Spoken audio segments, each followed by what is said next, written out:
I'm Sergeant Ballistic, but you guys can call me Brian. Thanks for checking out this video. Today we're going to be unboxing and giving an overview of the newest member of my tech lineup, and that's the Samsung Galaxy Note 4, if you couldn't tell from that little intro. Now, I can't really call this the first impressions video because I've already used the device quite a bit at work, but without much further ado, let's get into it.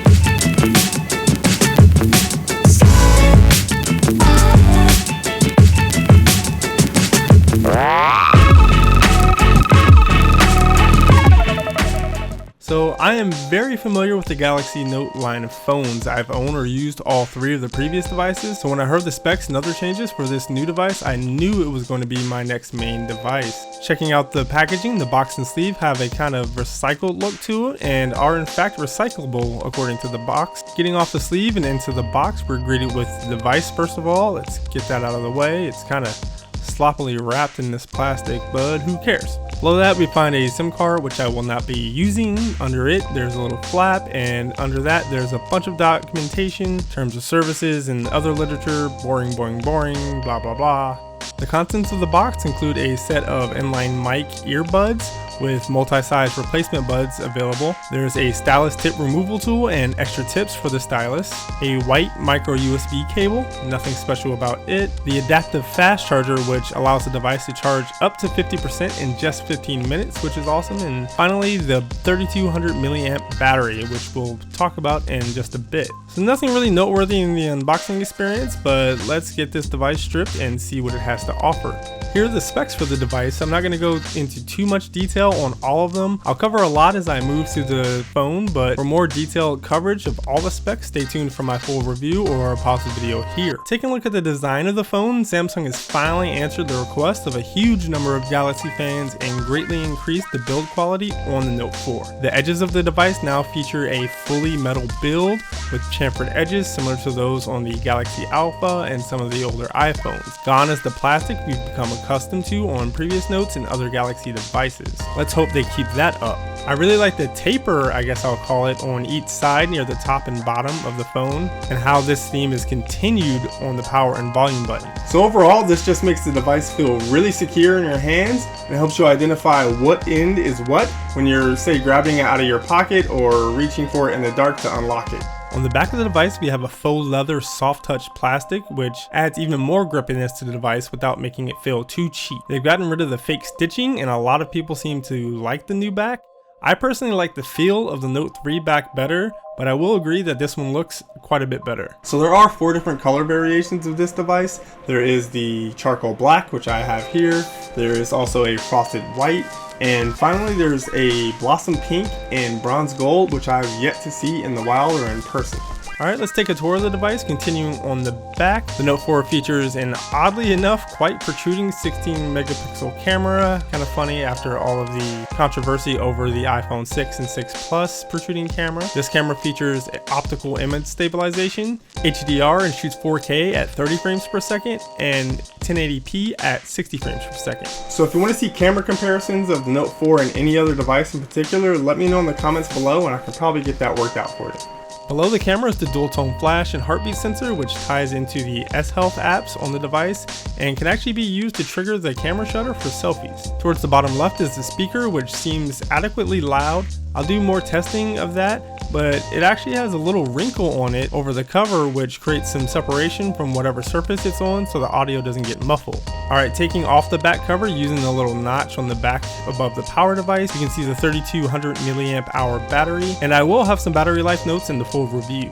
But there's also a micro SIM slot and a micro SD high capacity slot that allows for external storage up to 128 gigabytes. This helps bolster the 32 gigabytes of onboard storage. Taking a look at the bottom of the device, we can see that it isn't just a flat slate, but actually has some curvature to it. Here you can also see 2 of the 3 microphones on the device that help with directional voice recording. Note these are oriented slightly differently on CDMA devices compared to GSM, so some case manufacturers have it listed in their specs so the case won't cover up the mics. Be sure to check for that. Now I usually just run all my devices naked or with the skin, so I don't really have to worry about that. Also on the bottom is the micro USB 2.0 port. Gone is the 3.0 port from the Note 3.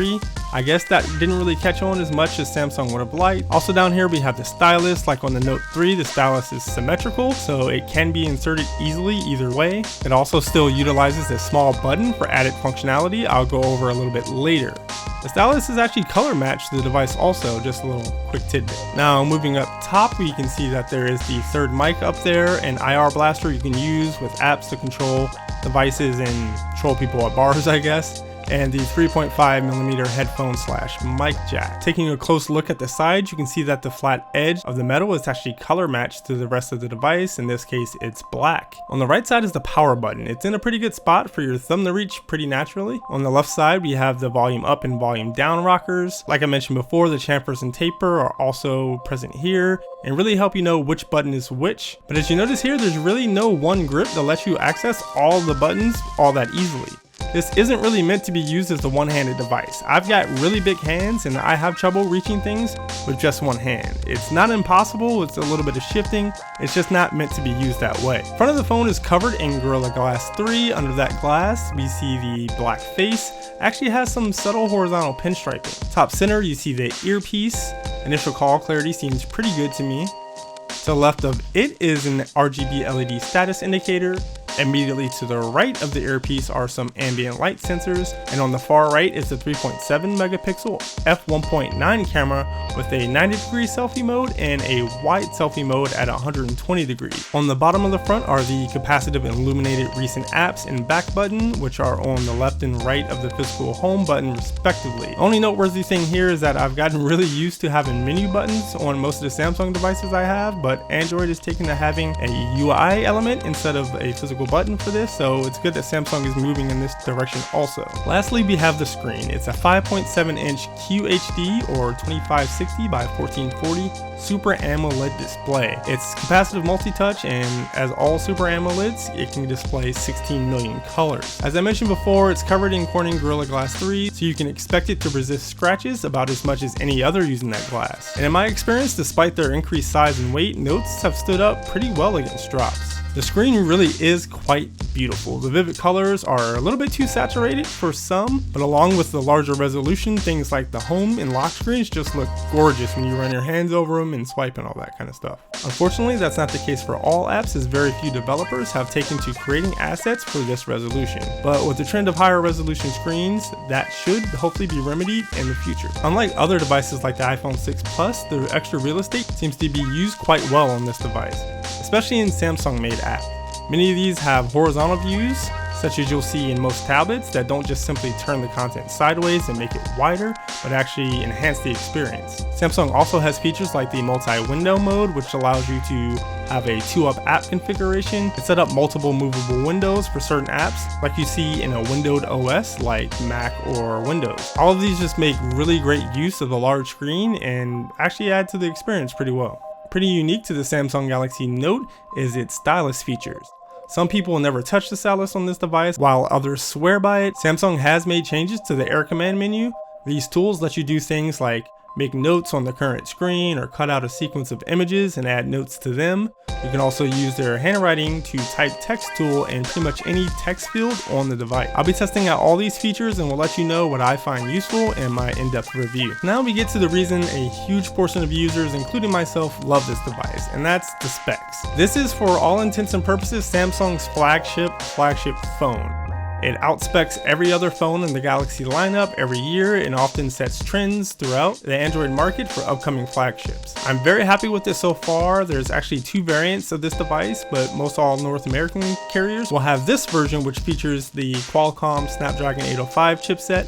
This has a 2.7 GHz quad-core processor and Arduino 420 GPU, whereas other variants have the Exynos chipset that has a 1.9 GHz octa-core and Mali T760 GPU. It boasts 3 GB of RAM, and all this adds up to a very snappy and responsive experience. I've rarely seen any hangups even with the crazy number of apps open. Samsung often gets grief for its heavy skin, and this year it's not as bad as it has been in the past, and the hardware seems to be beastly enough, if not, well, well optimized enough to handle it. The biggest issue I actually have with this skin is the settings apps organization. If you don't know where something is in there, it's really difficult to find. The search feature makes up for that a bit, but if you don't even know about a feature, it's just don't do this, Samsung. I absolutely hate this. Please change it. Also, the color of the settings and notification apps, I don't know what this is. Would it be that difficult to let us change this blue-green to some other theme and customize it? So that's it for this video. Thanks for tuning in. I hope you guys liked it. As I mentioned before, there's going to be a lot of subsequent videos like a camera test,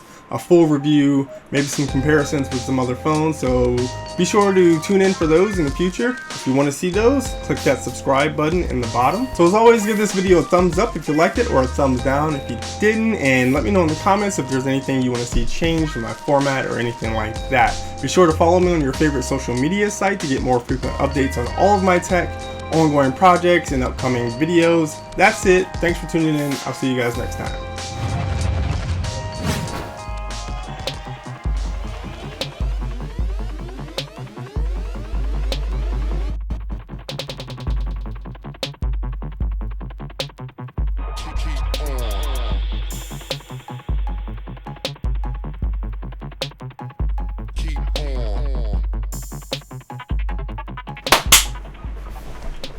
Great car, great car.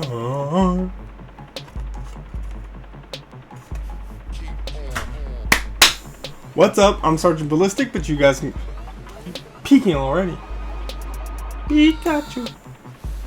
What's up? I'm Sergeant Ballistic, but you guys can call me Brian.